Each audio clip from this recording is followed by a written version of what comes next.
Hi, today is October 2nd, and we're looking at Nehemiah, the second chapter. I have to tell you, I just so much adore this book of scripture and love diving into it. And here we see that we are in the second chapter, and Nehemiah is very concerned about what is happening in Jerusalem. But he isn't willing to speak about it until the timing is right. And so the king that he works for notices his sadness. And I love this. It says that Nehemiah said something to him, but then he prayed. And then he continued to tell the king and the queen what was taking place. He allowed God to designate the moment in which he shared what was happening. And the king gives him what he needs to go back to Jerusalem and do what he has to do.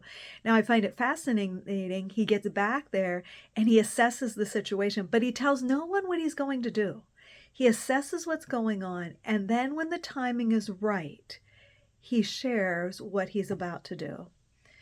I have learned, friends, that there are times in our lives that God lays something deeply on our hearts, and he calls us to pray about it and to consider it and seek his face on it.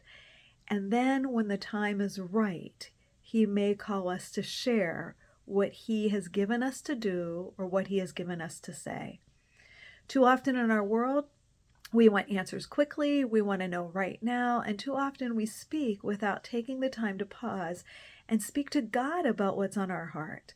Here Nehemiah reminds us that in leadership there are times that when God gives us something, we need to step back and to be silent and allow God to reveal the timing in which we need to share what's taking place.